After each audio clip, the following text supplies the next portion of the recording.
Those who have stood up for the operation to physically relocate thousands of Afghans and their families before the U.S. military mission concludes, so that if they choose, they can wait safely outside of Afghanistan while their U.S. visas are being processed.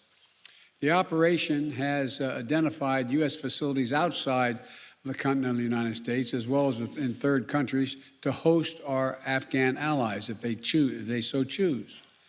And starting this month, we're going to begin to begin relocation flights for Afghanistan SIV applicants and their families who choose to leave.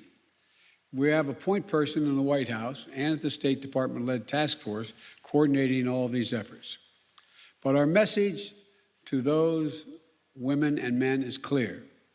There is a home for you in the United States if you so choose, and we will stand with you just as you stood with us.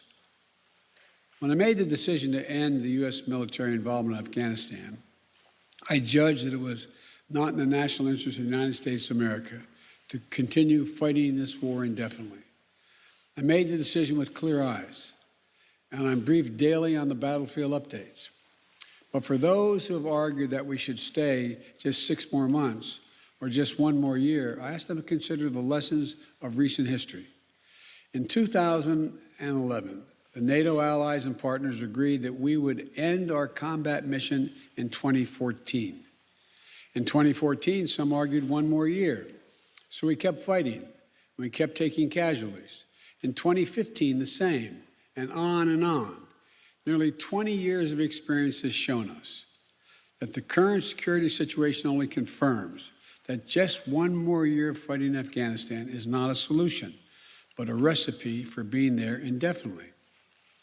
It's up to the Afghans to make the decision about the future of their country. Others are more direct. Their argument is that we should stay with the Afghanistan indefinitely. In doing so, they point to the fact that we have not taken losses in this last year. So they claim that the cost of just maintaining the status quo is minimal.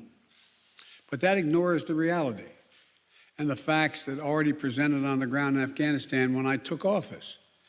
The Taliban is at its strongest militarily since 2001. The number of U.S. forces in Afghanistan had been reduced to a bare minimum. And the United States and the last administration made an agreement with the Taliban to remove all our forces by May 1 of this year. That's what I inherited. That agreement was the reason the Taliban had ceased major attacks against U.S. forces.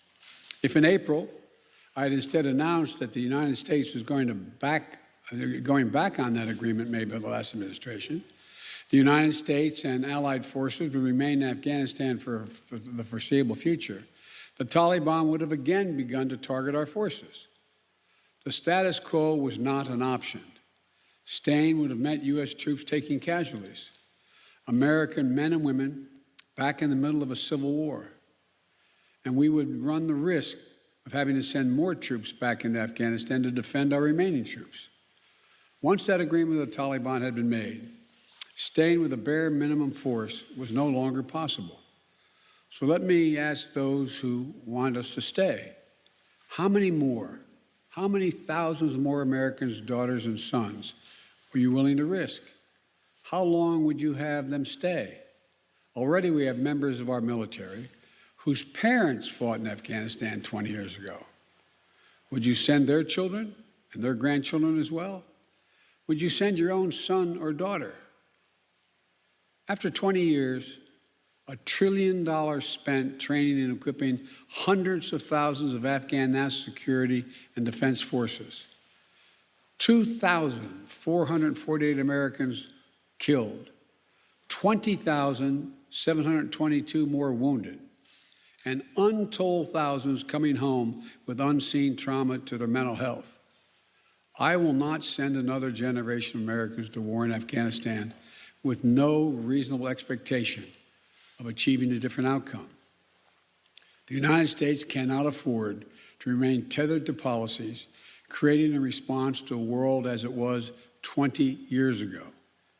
We need to meet the threats where they are today. Today, the terrorist threat has metastasized beyond Afghanistan. So, we are repositioning our resources and adapting our counterterrorism posture to meet the threats where they are now, significantly higher in South Asia, the Middle East, and Africa. But make no mistake, our military and intelligence leaders are confident they have the capabilities to protect the homeland and our interests from any resurgent terrorist challenge emerging or emanating from Afghanistan. We are developing a counterterrorism over-the-horizon capability that will allow us to keep our eyes firmly fixed on any direct threats to the United States and the region and act quickly and decisively if needed.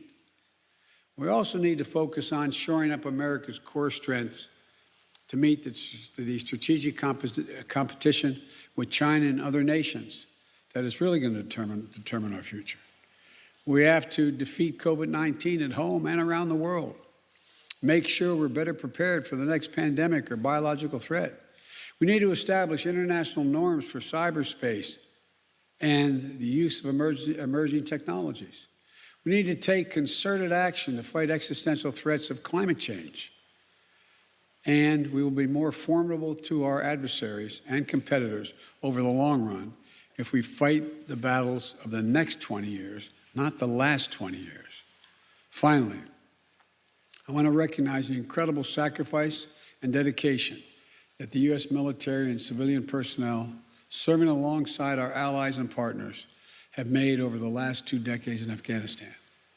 I want to honor the significance of what they've accomplished and the great personal risk they encountered and the incredible cost to their families. Pursuing the terrorist threat through some of the most unforgiving terrain on the planet. I've been almost throughout that entire country. Ensuring there hasn't been another attack on the homeland from Afghanistan for the last 20 years. Taking out bin Laden. I want to thank you all for your service and the dedication to the mission so many of you have given, and to the sacrifices that you and your families have made over the long course of this war. We'll never forget those who gave the last full measure of devotion for their country in Afghanistan, nor those whose lives have been immeasurably altered by wounds sustained in the service of their country. We're ending America's longest war, but we'll always, always honor the bravery of the American patriots who served in it. May God bless you all, and may God protect our troops. Thank you. Mr. President, do you trust the Taliban, Mr. President? Is the Taliban takeover of Afghanistan now inevitable? No, it is not. Because you have the Afghan troops have 300,000 well-equipped as any army in the world, and an Air Force, against something like 75,000 Taliban. It is not inevitable. Do you trust the Taliban, Mr. President? Do you trust the Taliban, sir? Is that a serious question? It's absolutely a serious question. Do you trust the Taliban? No, I do not. Over the country to the Taliban. No, I do not trust the Taliban. So why are you making the country over? Is the U.S. responsible for the deaths that happened to Afghans after you leave? Mr. President, will you amplify that question, please?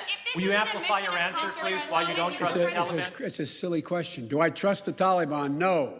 But I trust the capacity of the Afghan military, who is better trained, better equipped, and more competent in terms of conducting war. Yes, ma'am. Thank you, Mr. President. Hey, I'm Rob Finnerty. Thanks for watching. If you enjoyed this video, please join the conversation in the comments below. Don't forget to subscribe, too. Hit the bell icon to be alerted to breaking news. And remember, there's a whole lot more on Newsmax TV, America's fastest growing cable news network. Newsmax TV, we're real news for real people.